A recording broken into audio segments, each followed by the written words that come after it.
Very good afternoon to one and all present online here. Today we have a webinar on the topic Mind Mapping for Business Success by one of the eminent speaker, Mr. Dharmendra Rai. Now it is a small write-up to briefly introduce all the participants regarding the importance of mind mapping. Have you ever asked yourself why mind mapping is becoming ever more popular among professionals and students alike? What is it that makes this technique so special and what are its benefits? There are a significant number of benefits when it comes to using mind maps for visual planning, such as mind mapping will help one to see the bigger picture and the more intricate details contained within. It also helps to improve the memory retention and concentration levels. It fosters imagination and increases creativity. It improves further problem solving skills, and it also helps clarify goals and the plan of action required to achieve them. If we look at mind mapping from business perspective, this technique will help the business to achieve its end objective, that is profit. To introduce you all about mind mapping for business success, today we have with us an eminent speaker, Mr. Dharmendra Rai, who is most famous amongst corporate world for mind mapping and invisible selling. It is my privilege to introduce you all Mr. Dharmendra Rai on this occasion. As we all must be knowing, Dharmendra Rai is basically from Mumbai. He is the brain literacy pioneer, appeared on prominent media like Google News, Forbes, Times of India, CNBC, Hindustan Times, Business World, DNE, Business Standard, Zee News, and many more. He was the first person in the world to talk on TEDx program on creativity and mind mapping. He is the recipient of one of the prestigious, the Philip Kotler Presidential Award in 2020, that is current year, for marketing excellence. Our Honorable Prime Minister Narendra Modi is one of the earlier winners. He is also a recipient of UN Award for mind mapping and brain literacy. Previous winners include former President of India APJ Abdul Kalam ji and father of White Revolution Amul's Varghese Kurian. He has trained over 1,900 startups in mind mapping. He has conducted seminars for executives of many Fortune 500 companies like Amazon, Google, LinkedIn, Adobe, Unilever, Nestle, Johnson & Johnson, PricewaterhouseCoopers, KPMG, American Express, NSE, BSE, and many more. He is also an author. His first book, The Thin Mind Map Book and Introduction, is one of the most prominent amongst several to come. With this brief introduction, on behalf of KLS Gogte Institute of Technology, Department of MBA, I heartily welcome Mr. Dharmendra Rai. Now I request our Dean Department of MBA, Dr. Krishna Shekhar Lal Das, to formally welcome the guest and all the participants. Sir. It gives me immense pleasure to welcome you, sir, Mr. Dharmendra Rai ji, welcome. We are very thankful that you agreed to deliver a lecture on a very important topic, and that will be very useful for our students and also for faculty and whosoever are interested for business. The mind mapping in business and any business prosper and grow if there is a proper anticipation, proper planning, and proper thinking. So I think that will be very useful for us. So thank you. And it's given me immense pleasure to also welcome all our faculty, our principal sirs, and all chairman and GC members, all faculty from GIT, all students and faculty who are here to get benefited from this program from such an eminent person who has got Butler Award, UN Award and all. So it's our privilege and our good opportunity for all of us, for all of the students. So it's going to be very useful, informative. Then also the people who are managing it, so for all them it's good. And our student really will get in touch with you, sir, after the discussion in the form of question answer, and even the later on, many of them are having the plan to have their entrepreneur activities, their business activity, professional career. You will be the appropriate person to help and guide them. And as our Dr. Kanai said that this time is the time for the pandemic situation, so we are not able to see you in person here, but definitely in near future this situation will be all right, and we are very hopeful. And then we will have personal interaction here in the institute, in our college, along with the faculty and students. So thank you, sir, and welcome, sir. You are here. So thank you. Over, Kanai, over to you. Sir, thank you so much for formally welcoming our guests as well as participants. And now, Dharmendra Rai, sir, the mic is for you to deliver a talk on mind mapping for business success. Okay, great. Thank you very much. It's an honor to be here. Thank you, Dr. Das, Dr. Kanai, and the entire team responsible for making this session possible. This is going to be a slightly different session. There are not going to be any PPTs, and it's not going to be one-way communication, because that leads to passive learning, and passive learning is mostly a waste of time. So we're just going to have a conversation. I'm going to have a conversation with Dr. Kanai, and I may bring up certain questions.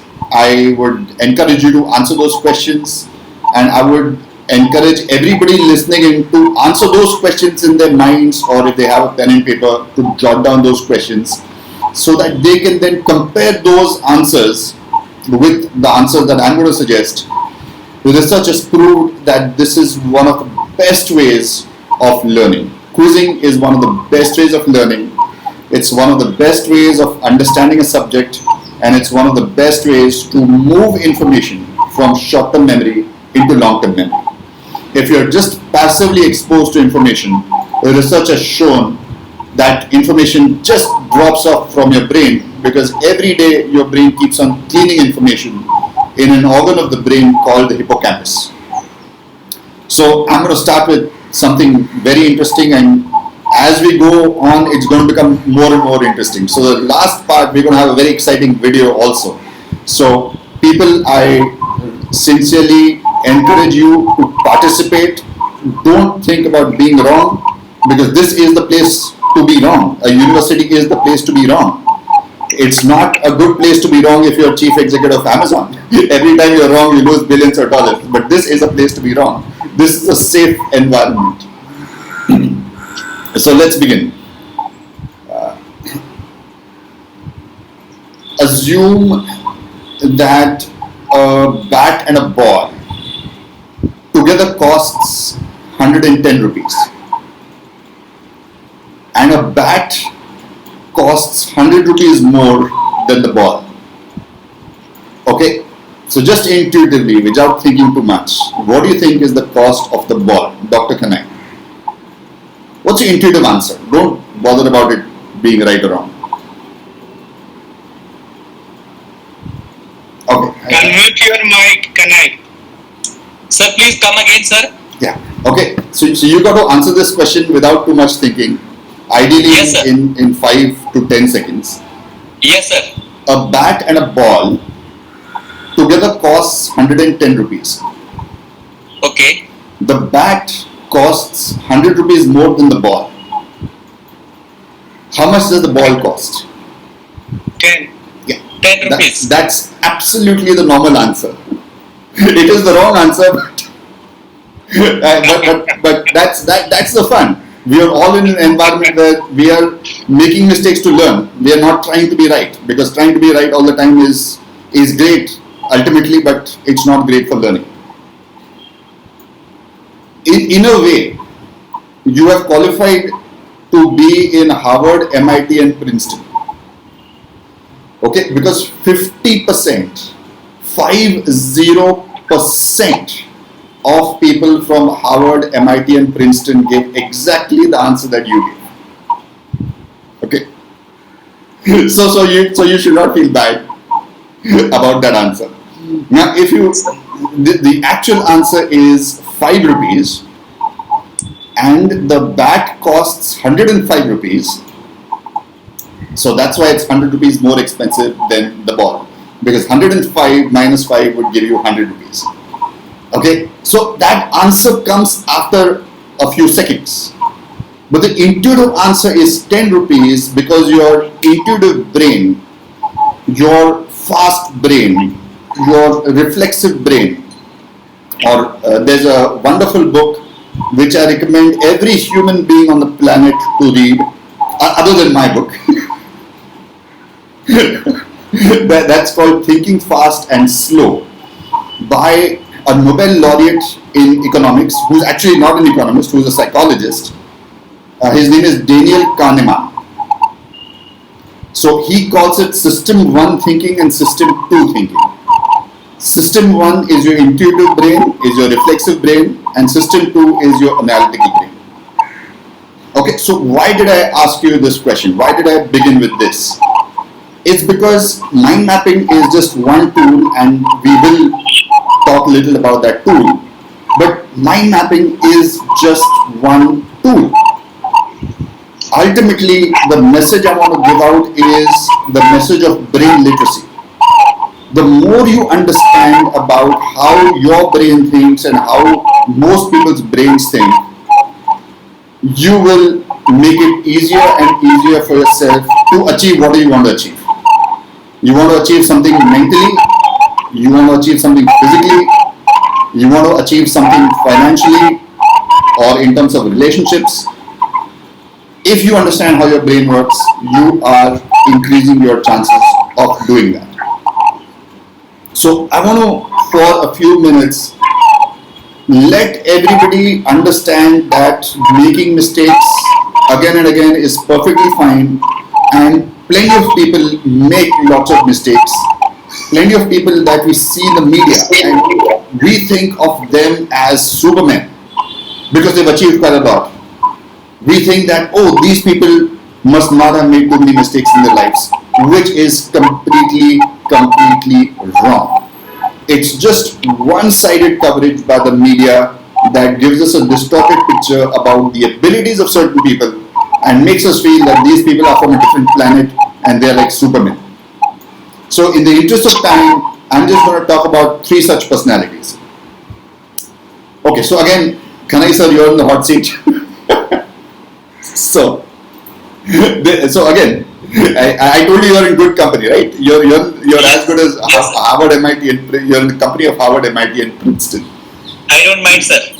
So can you think of any major failure of a gentleman called Steve Jobs?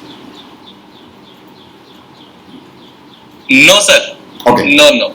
Now, Steve Jobs had lots of failures. You can read it in his brilliant biography by Walter Isaacson. But I'm going to talk about one failure which I think was a really, really big one. And that is he got kicked out of his own company. What could be a bigger failure than that?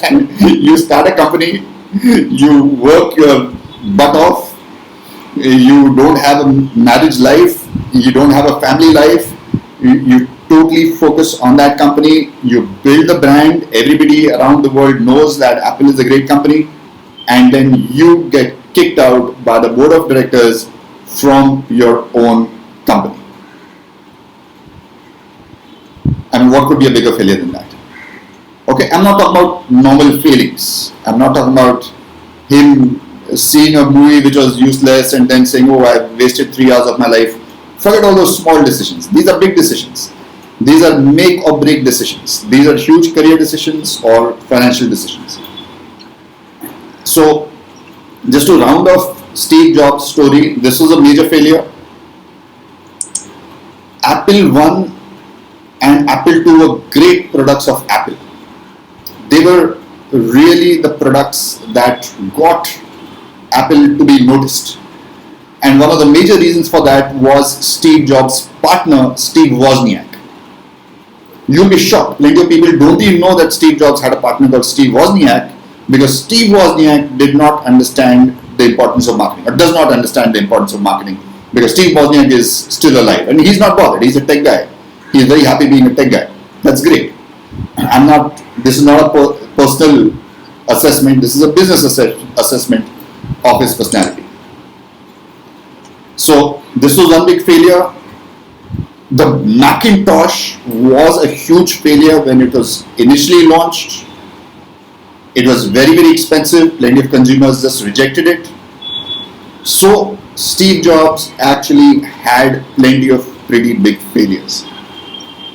But the media decides to focus only on the success. So I mentioned Steve Jobs again to show that the human brain tends to make many more mistakes than most people think it does. So that should make you comfortable with your own vulnerability, with your own fallibility, and we look at what is the solution to making you smarter and take better decisions in business or your private life. Let's go to personality number 2. Can you think of any major failure of Donald Trump?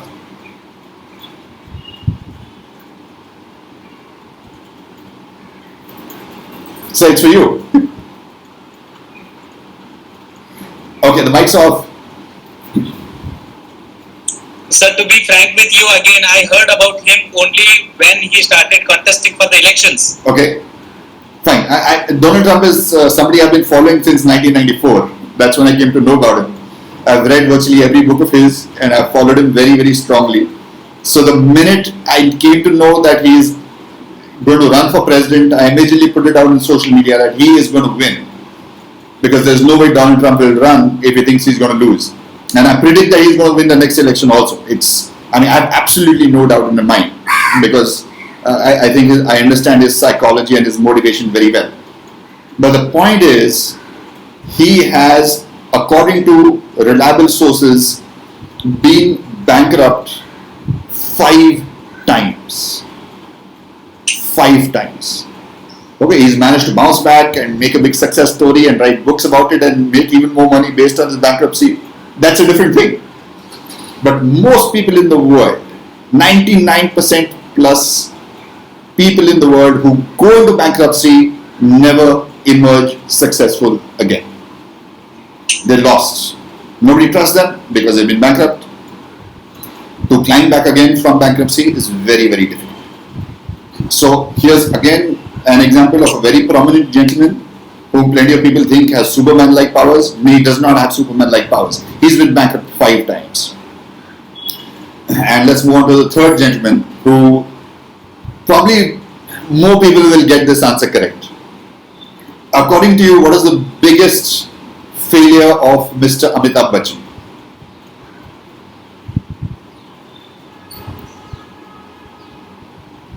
Sir, he was outrightly rejected when he was trying to enter into film industry in the initial stage.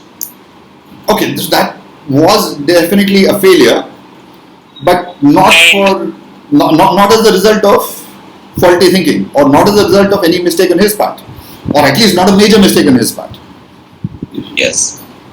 Second one, I can say, sir, Kaun Banega Crorepati, sir. Okay, why was that a failure? Sir, when he started that Kaun Banega Crorepati, Yeah. initially people had not accepted that particular serial Okay. wholeheartedly. It was a failure over a period of time. Later, people started accepting it and it became a big hit. I see. Okay. Fine. The answer I had in mind was the financial losses he took on his enterprise ABCL. He started a company and he invested such a huge amount of money in that company. And this is in an interview which can be verified. Okay, you can literally see the interview and see him speaking these very words. He said he was bankrupt. His creditors came to his house and physically abused him. And he was on the verge of selling his house, auctioning his house, so that he could pay back his debt.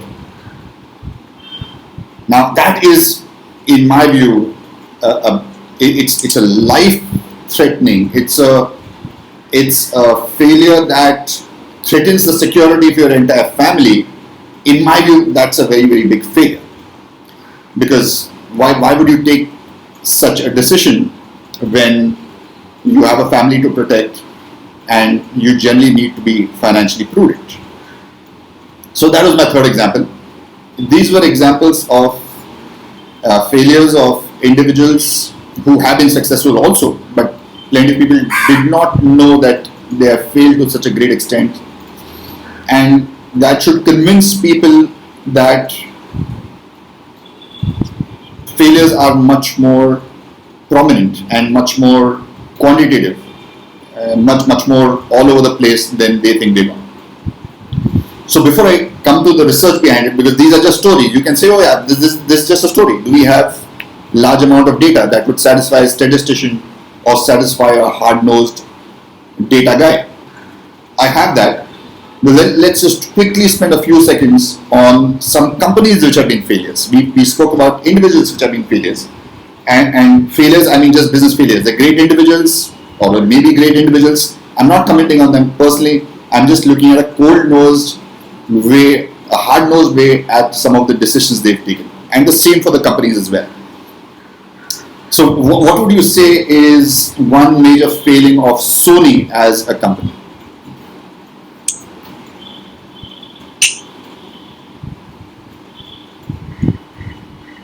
Do you think Sony has made any major blunder? I mean, really terrible blunder which has affected the company in a big way. Sony made an entry into mobile industry little late, sir. Okay, maybe that's a correct answer. The answer I had in mind was they were the first company in the world to think of the concept of portable music. Right? They launched the Walkman and it was a revolution. Sony was a company which was right up there. Plenty of people wanted to work for Sony. It was a dream company of most companies, most students. I'm sure it was among the top 10 most desired company, most desired brand, most desired products. I'm sure it was all that. And today, it's not really anywhere there. Since they thought of the concept of mobile music, which product should they have thought of in a very logical way? After the Walkman.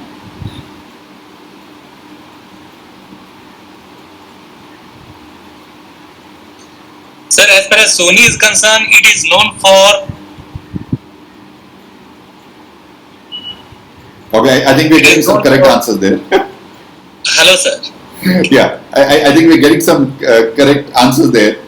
And the answer that I think is the most appropriate answer is the iPod.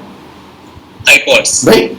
Sony invented before Sony, no company thought of the concept of portable music. People used to carry tape recorders. They used to call them ghetto blasters. Such huge tape recorders on their shoulders and go out and irritate everybody with loud music. And Sony was the first company to have the concept of portable music where only the person with the device is listening to the music. And Steve Jobs comes in and launches the iPod. It wasn't even Steve Jobs' idea. It was the idea of two people. One of them is a guy called Tony Fadell. Right? So this guy comes in and does something which logically Sony should have done. It was the most obvious move that Sony could have thought of.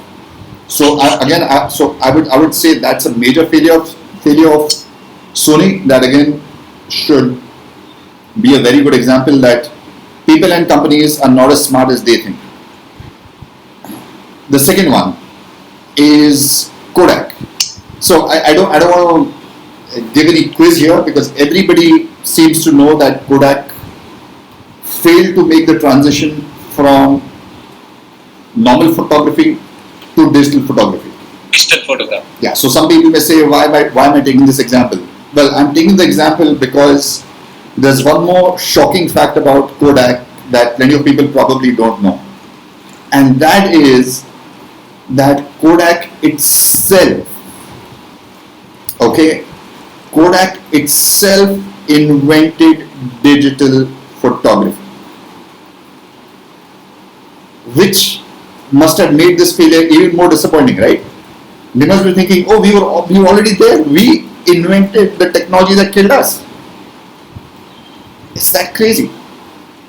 And initially, they started using a digital photography platform. They had a website where they encouraged people to put their pictures in soft copies as a temporary file till they got those pictures printed. So it's not that they were totally unaware of digital photography. They were the pioneers of digital photography. But they failed at the larger game. So that's another one. And let me conclude with the third one before I give you the research. And the third one I would say is Barnes and Noble. When Amazon started, it started by selling books. Why? Because books can fit in small packets. Books are not perishable. So Jeff Bezos thought this is a good product to start with. Barnes and Noble was there. It was around. It was a very big brand. It could easily see what Amazon was doing. It could have replicated Amazon. It could have probably advanced ahead of Amazon. But somehow that didn't happen. I think plenty of people don't even know the name Barnes and Noble anymore. I don't even think they exist anymore. So these were three companies which again highlight the importance of brain literacy and the problems that people have in taking good decisions. So the impatient people out there thinking, oh yeah, again we've heard these nice 6 stories that you've told us. It's very interesting, it's very exciting storytelling, but what are the large numbers saying? And the large numbers say a lot. There's a research by 2 psychologists called Dunning and Kruger. So these guys observed that one guy robbed a few banks and he got arrested, because if you're going to rob a bank and you're going to do it without a mask, people are going to identify you, cameras are going to capture you.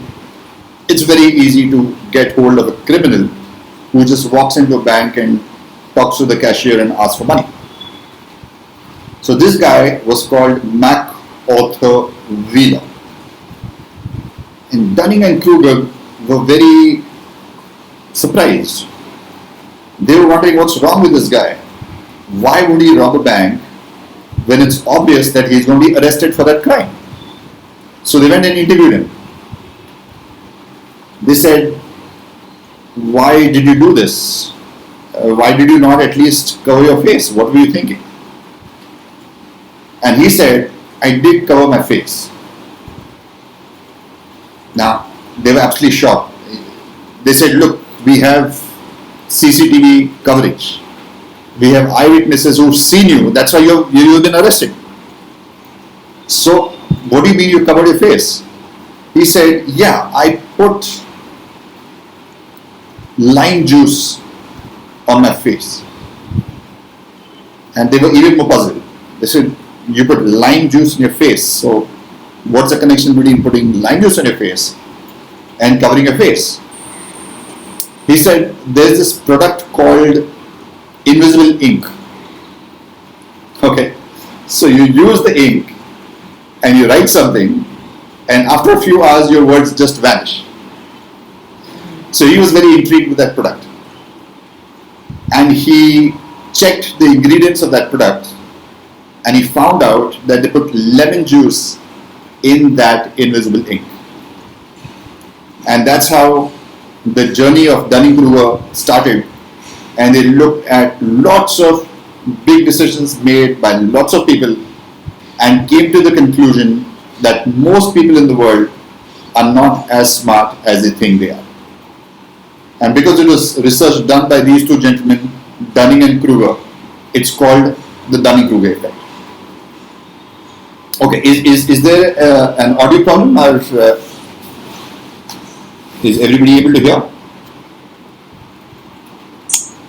Sir, it seems okay, sir. Audio is okay from my end. Okay.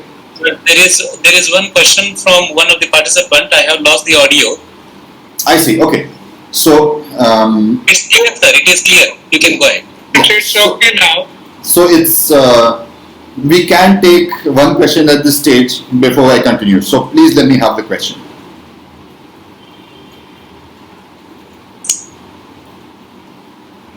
I request all the participants to post the questions in a chat box, and those questions will be addressed by the resource person at times. Okay. Sir, I think questions will appear on the chat box, Okay. and we can take those questions later. Okay, fine. So let's carry on. So this was about the Dunning-Kruger effect. This was one part of the webinar which we are concluding, and the conclusion is that all of us are not as smart as we think we are. So aren't you happy you came to this positive thinking seminar? So that's the conclusion. If you think it's positive or negative, that's fine. I am not being positive or negative. I'm just being factual. I'm just telling you what the research says. So let's quickly close out part 2. Part 2 is about why is this happening? How can it be? How can so many guys make such mistakes? How can so many brilliant people apparently make such life-threatening mistakes, security-threatening mistakes, business-threatening mistakes? So I quickly want to talk about 2 points. One is that we have the same brain that our cavemen ancestors had. Okay, there's very little evolution that's happened because evolution takes several millions of years. Plenty of decisions that we need to take today, they require a lot of analytical thinking, they require logic, they require mathematics, they require reflection, searching for data. We never did all that. As cavemen, for millions of years, we never ever did all that. What did a caveman have to do? Caveman just had to get food, nutrition, and stay away from predators, stay away from poisonous foods. These were the basic things that a caveman had to do. A caveman did not need mind maps. He did not need to have a great memory. He did not have 5,000 friends on Facebook. At the most, he had to remember the faces of 20 colleagues of his, because there was no city, there were no large populated conglomerates. So our brain never really evolved to be very good at logic, analysis, mathematics, and deeper thinking. That's one reason. The other reason is that's just the way it is. It's biology. It's like saying, why can't a human being lift 100 tons of stone? Well, he can't. That's it. That's the way he's been designed. So you just accept it. We've just accepted it in the physical world. We've accepted it in the physical world that we have limitations and we use machines to overcome our limitations. That's why we have cranes. If a person walks up to the 20th floor, we laugh at him because we feel that he is not using an elevator, and that is the logical thing to do. If there's too much work to do, you use a tool to make things easier. But somehow in the mental world, that same ease has not happened. In the mental world, people still feel that they are superhuman and they don't need tools. So let me close the second section with just one fact about the limitations of the brain. Right? We have a conscious brain and we have an unconscious brain. Okay, so hot seat again for Naisa. Yes, sir. So the question is, what is your guess of what percentage of decisions made by the brain are made consciously? 20%, sir. Okay. That's a thanks for guessing so fast. Yeah, I'm glad that you don't have hesitation about making a guess, because it's very important to guess. Whenever we ask you a question, it's very important to guess, because if you get the answer correct, you're going to remember it because you'll feel like a genius. And if you get the answer wrong, you're going to remember it because your brain is going to try to fill the gap. Okay, I said this and the real answer was this. So that's interesting. It's immediately going to make your brain much more interested in what's going on. Okay, so again, one last attempt by you before I give the answer. Think of a number which is exponentially smaller than 20. Less than 1%, sir. Yeah, but do you want to just give an exact number? I can say it is 1%. Okay. So here's the true answer. Hold your breath. It's 0.0004. Okay, so it's 0, and after 0 there are 3 zeros, and the fourth decimal place is a 4. So according to the top neuroscientists in the world, this is the amount of conscious processing that happens, and the rest is unconscious processing. So again, this is an example of how limited our mental faculties are, because there's too much data in the world. If we try to consciously analyze all the data, it will consume so much energy that we'll just become unconscious. We don't have that kind of energy. We are a biological system with limited energy. Okay, so there I want to end, and if there is any question, we'll take one question if it appears immediately. Otherwise, I want to move on to the last section, which is going to expose you to how your brain works yourself. You yourself will observe your own brain and come to conclusions about how it works. So we're going to do that for a few minutes before we do the video, and maybe some final questions before the closure. So I don't see any questions, but if you think there's any interesting question you may have or you want to read out, we have time for one question right now.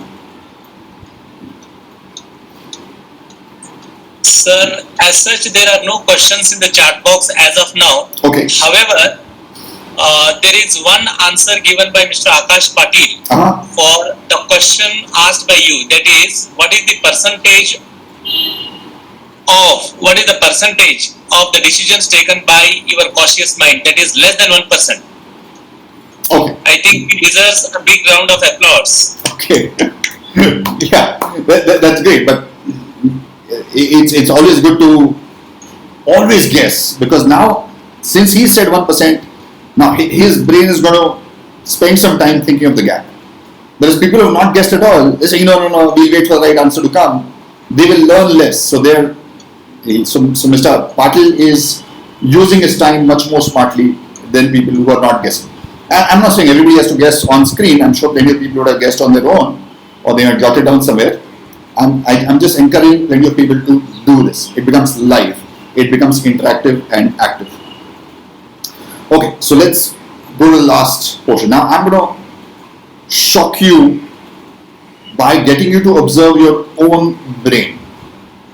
And you may have thought of these before, but it's unlikely that you've thought of all the points. Okay, so we both are going to play a game. I'm going to give you one word. Okay. Distractions, very bad for the brain, but sometimes unavoidable. Okay, so I'm going to give you one word. As soon as I give you that word, you are not supposed to do anything. Something will happen automatically. You just have to be a witness. Okay, it's like they say in meditation, आपको साक्षी बनना है. So you just have to observe your mind. Okay, so are you ready? Can I give you the word? Yes, sir. Okay, so the word is apple.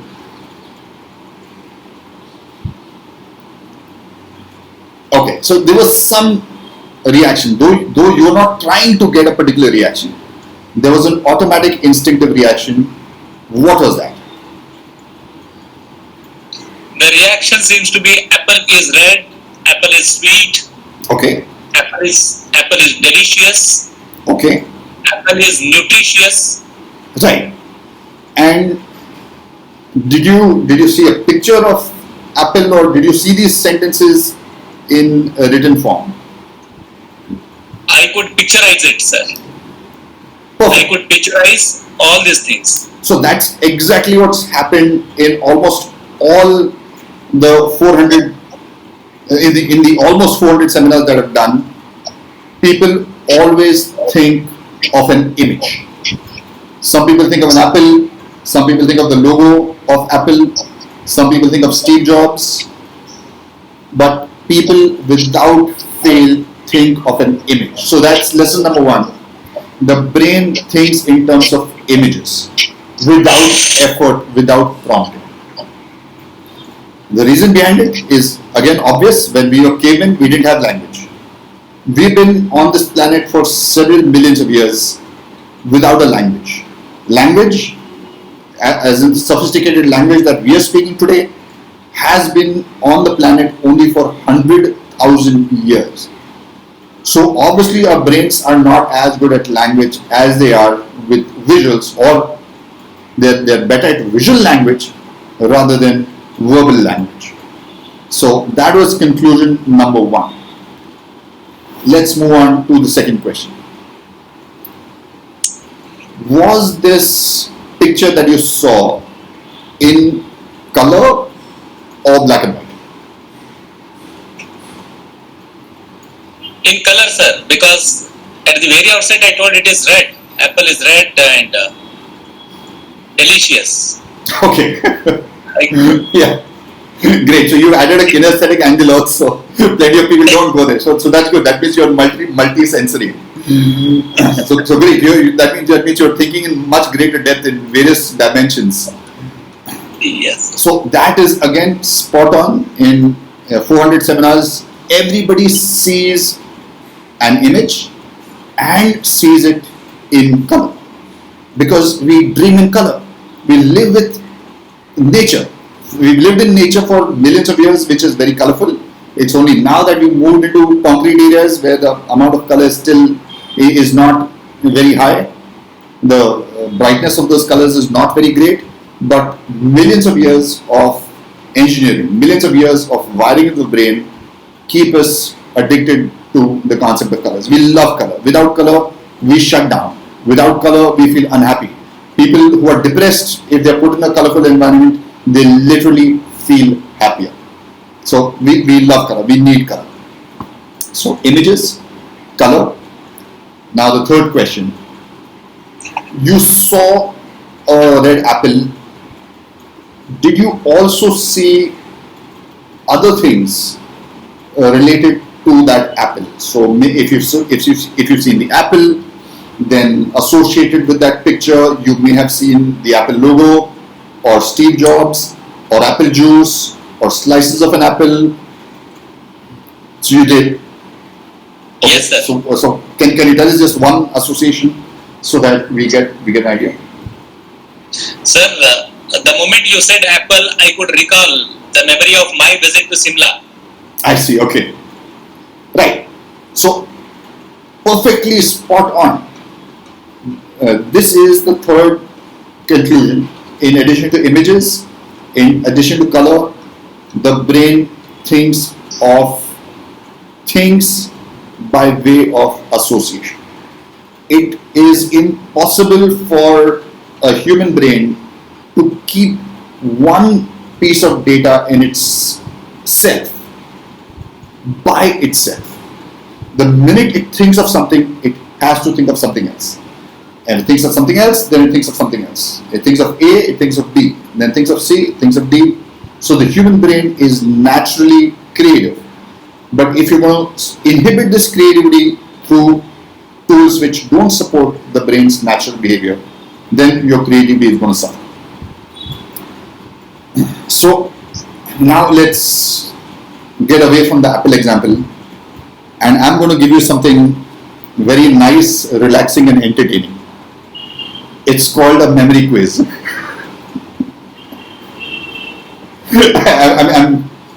I was joking about that. I know people hate memory quizzes. That's because they've not been taught memory strategies and mind mapping in school. That's why they hate memory quizzes. Memory recall is actually a lot of fun. Memorizing and learning can be made a lot of fun. You're not going to enjoy 100% of any activity in this world ever, but it can be made more fun than it is right now. Learning is a lot of hard work. You got to be prepared for it. So I'm going to give you 9 words. You cannot use any recording device for the purpose of recall. And All right, sir. You can't use a pen and paper, and nor can you use any recording device like a mobile phone. Okay, I'm going to give you 9 words. Are you ready? Yes, sir. Okay. The first one is Deepika Padukone. Number 2, eyes. Number 3, screen. Number 4, Kangana Ranaut. Number 5, kidneys. Number 6, app, as in APP. Number 7, Katrina Kaif. Number 8, liver. Number 9, charger, as in a mobile phone charger. Okay, the good news is there's no quiz. Okay. So I have one question for you before I ask you the final question on this. Have you attended any memory seminar or read a book on memory? I remember, sir, one memory seminar I attended. Okay. And that memory seminar was organized by one more key resource person. He is also from Mumbai. His name is Mr. Anil Thomas. Okay, great. How long ago was this? Almost 2 years before. Okay. And are you utilizing any memory strategy right now? That you learned at that seminar? Not really, sir. Okay, fine, perfect. So which makes you an even better sample. The reason I asked you that question was because we are trying to understand how the brain works naturally. So if you are using a strategy that you learned, that will not be natural. Everything that's natural is not necessarily good. Everything that's artificial is not necessarily bad. I'm not talking about natural or artificial from a positive or negative point of view. I'm just talking about it from an objective point of view. So the question is now going to you where you have depended on what your brain did intuitively and not on memory of any strategy. So you were trying to do something to attach these 9 words into your brain.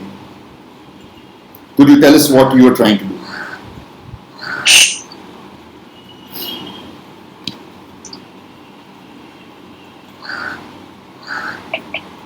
You're trying to do something. Yes, sir. As far as this Deepika Padukone, Kangana Ranawat, Katrina Kaif, I could associate myself with film industry. Okay.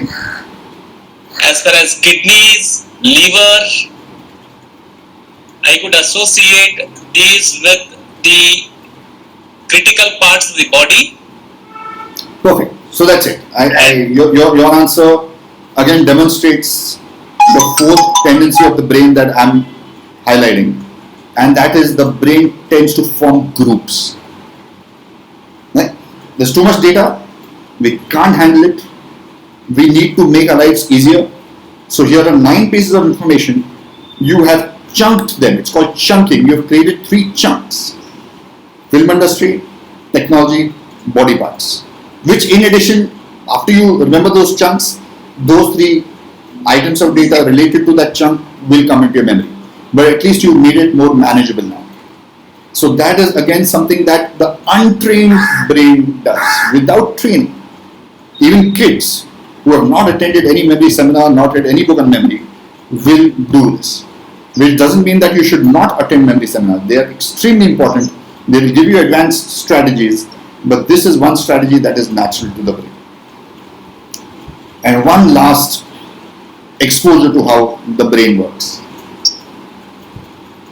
If you had to think of your future as something that can be seen and you could pinpoint its location, just like you can pinpoint the location of a building or a car, if you could pinpoint your future, if it was something tangible, then right now where would you point? Just point your finger to where you feel your future is. It's a subjective question. There's no right or wrong answer.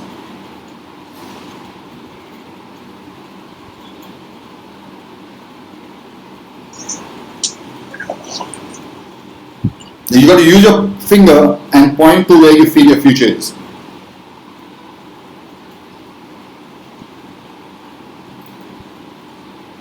Okay, so you're saying it's in front of you, it's on top. Yes. It's ahead of you. Okay. And one final question about this. How would you point towards the past?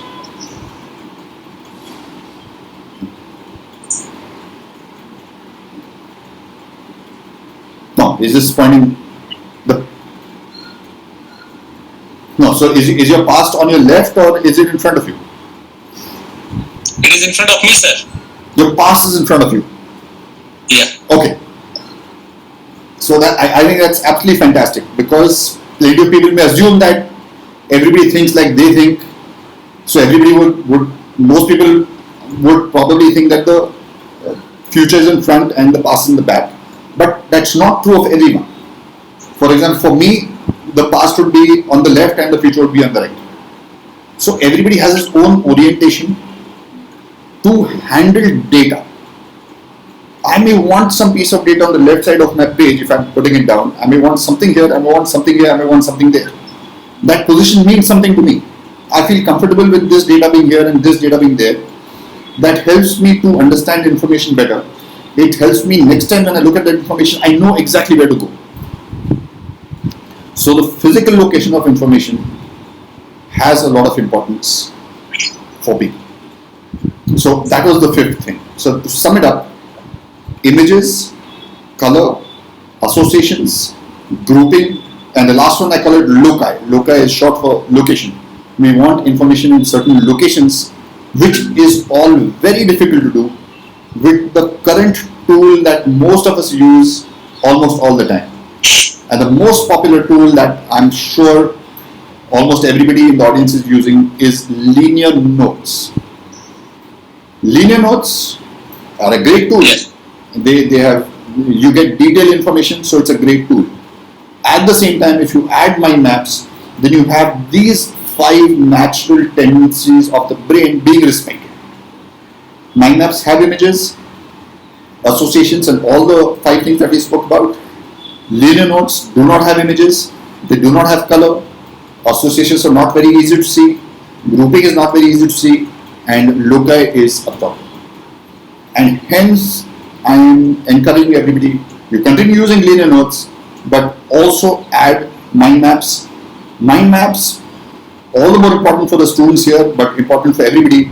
Mind maps can cut down your revision time by as much as 90%, 90%, because they work the way your brain works, and they reduce the amount of data that you got to review, that you have to review to memorize, by 90%, because you can capture only the critical data and the rest of the data just comes. So I think we should go to the final part, which is a 5-minute video. And the reason I wanted to play this video is because it's a video by my guru, Tony Buzan, who's the inventor of mind mapping, who is also the Nobel Prize nominee for mind mapping. He was nominated for the Nobel Peace Prize. He died last year. I was lucky to be the last person to interview him on his India trip, and this would be a tribute, as well as it would give you something visual, since we have not been using slides here.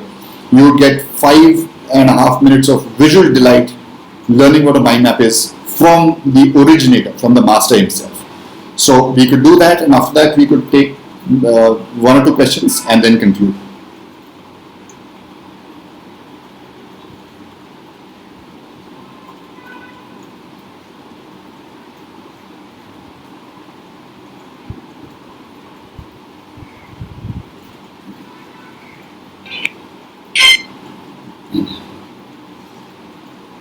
Do you need to come up with brilliant ideas or find inspired solutions to any problem? Tony Buzan is the world's leading author and top lecturer on the brain and learning. He has changed the lives of over 250 million people with his revolutionary system of mind mapping. So, what is a mind map? A mind map is a thinking tool that reflects externally what goes on inside your head. The mind map was like a Swiss army knife for the brain. Anything I wanted to do in terms of thinking, contemplation, cognition, remembering, creating, the mind map was the ideal tool for that. Mind mapping is straightforward and fun. We start in the center of a blank page. We connect branches to the central image and connect second and third level branches to the first and second, and so on. The brain is radiant. It thinks centrally and explodes out in all directions. Branches are curved and tapered rather than straight lined. They are organic and free-flowing, as opposed to structured and uniformed. The branches on a mind map are the reflection of the way the brain thinks. So when you think of anything, if you think of chair, you have your picture, and then you have your associations of that. The brain thinks by imagination and association. The reason why traditional note-taking in lists and lines doesn't work, actually is counterproductive, is because it doesn't have the associations. If you don't have associations, you don't have connection. If you don't have connection, you don't have memory, and you don't have thinking. In a mind map, the branches are always curved, curvilinear. Reason why? Nature is curvilinear. And if all the branches are straight, it is literally rigid, similar, and therefore boring. The brain will very quickly get unhappy with a whole bunch of rigid, straight lines. It gets absorbed and intrigued by the beauty of curvilinear. We add one word to each branch. One of the important points in structuring a mind map is to have one word per branch. Why? Because if you have one word, that one word with all its associations is free. If you put them together, you're making it more rigid. Very simply, for example, if you were mind mapping and you wanted to put Tony Buzan, if you put Tony Buzan, you've stuck them together with glue. But if you put Buzan and then Tony, you got the freedom to radiate out my father, my mother, my brother, the history of the name, etc. So the single word per line gives you much more freedom, much more creativity, much more clarity.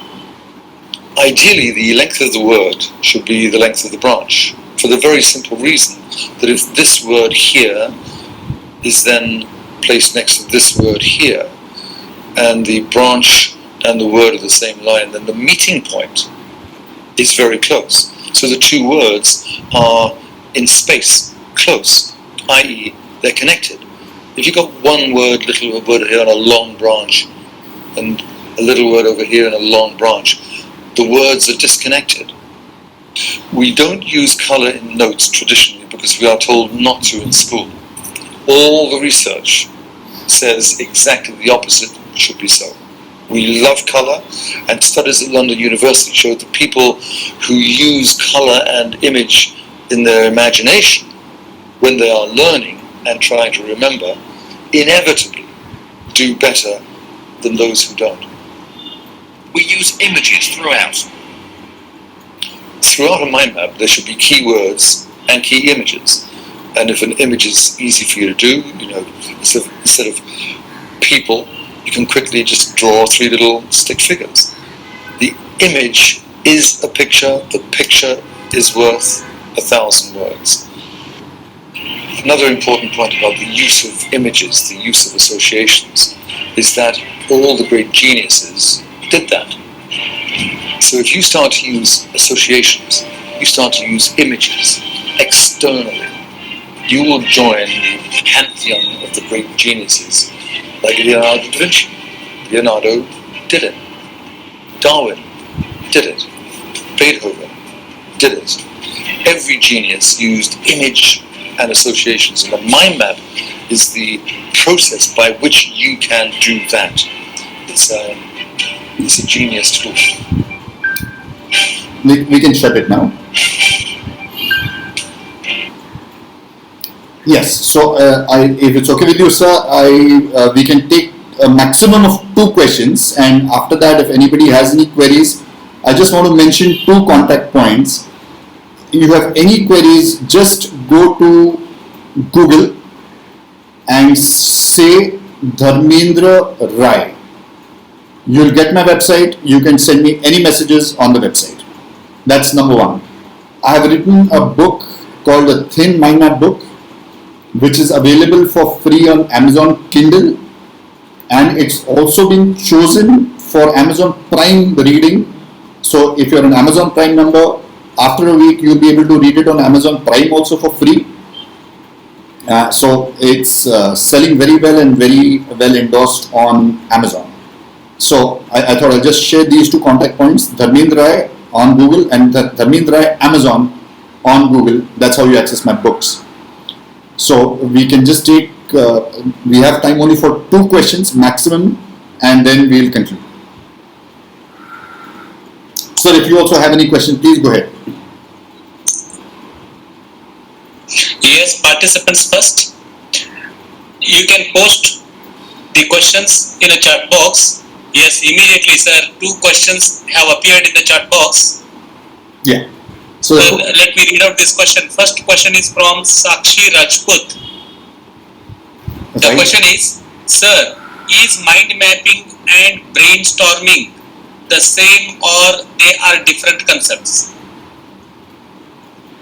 Brainstorming is one of the things that you can do with mind mapping very successfully. Let me just spend a few seconds on this. Brainstorming is a technique thought of way back in 1956 by a gentleman called Alex Osborne. Alex Osborne invented lots of rules for brainstorming. Imagine a chief executive in a Fortune 500 company sitting with four of his top executives and saying, we have to double sales in the next 1 year. Let's brainstorm. What do you think? What do you think? What do you think? What do you think? And there Alex Osborne is suggesting that you tell them first, we are not going to be judgmental. We'll judge the ideas at the end. Right now you can say whatever you want. Don't filter your ideas. And imagine you are the chief marketing officer and you are in a meeting with the chief executive. Are you really going to tell him what's on your mind? You're not. You're scared of telling him about your wild ideas. You're scared about what somebody else will say about you because that somebody else doesn't like you and is going to spread gossip about you, saying, look at this fool, उसने ये बताया meeting में. And this guy is so bad in his thinking, he actually suggested this product. It's obvious that if we launch that product, we're going to have losses. So everybody, for political reasons, for social reasons, is really scared of talking about the ideas that they have. And hence, better than brainstorming is a concept called brain writing, where everything is where you are alone in a room. There's no distraction at all. There's no human being. There's no living organism in that room, and there is no technological distraction in that room. That's the best time for brainstorming, and you can use mind maps for brainstorming. But again, when we do the full day session, we will. I spend about 2 hours in a full day session going through the process and getting people to come up with original ideas. In fact, one of the largest cosmetics companies in the world, the chief executive attended my session, and he said after attending this session in a sales meeting, they thought of an idea which has added 20 crores to their bottom line. Okay, not top line, not valuation, to their bottom line. 20 crore rupees net profit has been added because he's done brainstorming with mind mapping strategies that I taught him. So it is one of the most powerful ways to make brainstorming actually work, and more when we actually do the full day session where everybody comes and actually does experiential stuff. So we can take the second. I normally ask people if that they're good with that answer. I can't do that. So Sakshi, I just have to presume that you're good with that answer. If you're not, please send me an email. We'll have to go to the second question now. Yes, Sakshi, hope the question is answered. Now, sir, the second question is from Omkar Havaldar. He asks, which of the following has more influence in our life? Conscious or subconscious mind? It's subconscious because they control most of the thinking. The conscious is just 0.0004. Plenty of people think they take conscious decisions, but most of them don't. We have to take so many decisions in our lives that for every decision we cannot collect data, analyze it. We would need a supercomputer in our heads. So that's why traditional economics, which is being taught, the portion of that in all colleges should be cut down drastically, because there's so many assumptions made in traditional economics that everybody is a rational human being.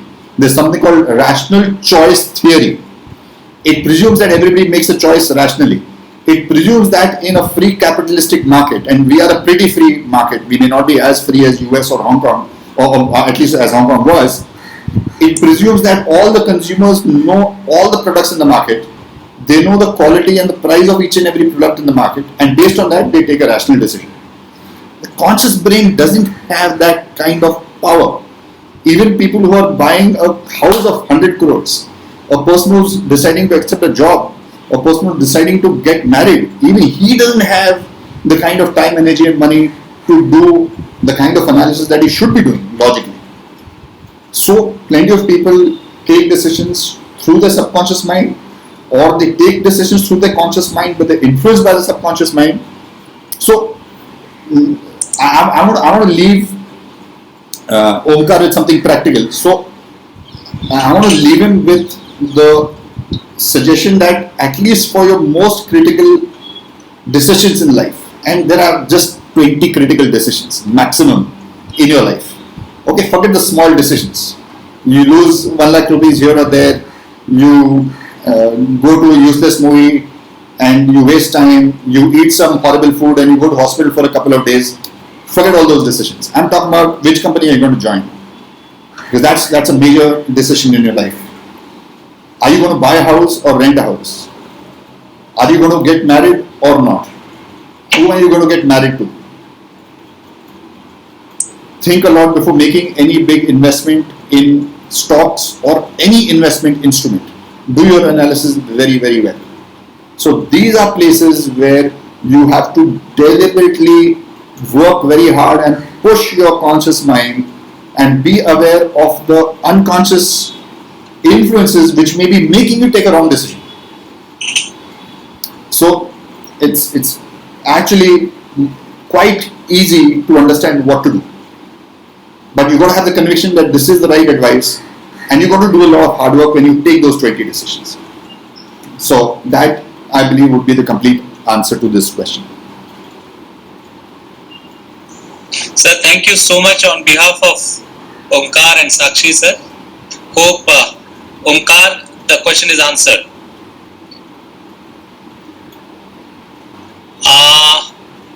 Sir, it was indeed a great session, a new topic for all of us, something hatke we can say, because so far we used to discuss only management, finance, marketing, human resource management, IT, entrepreneurship, this, that, and all.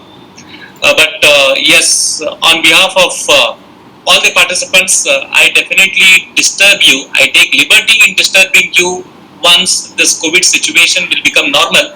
Sure. And we will try to have more number of sessions, because mind mapping is very much essential for both personal as well as professional success.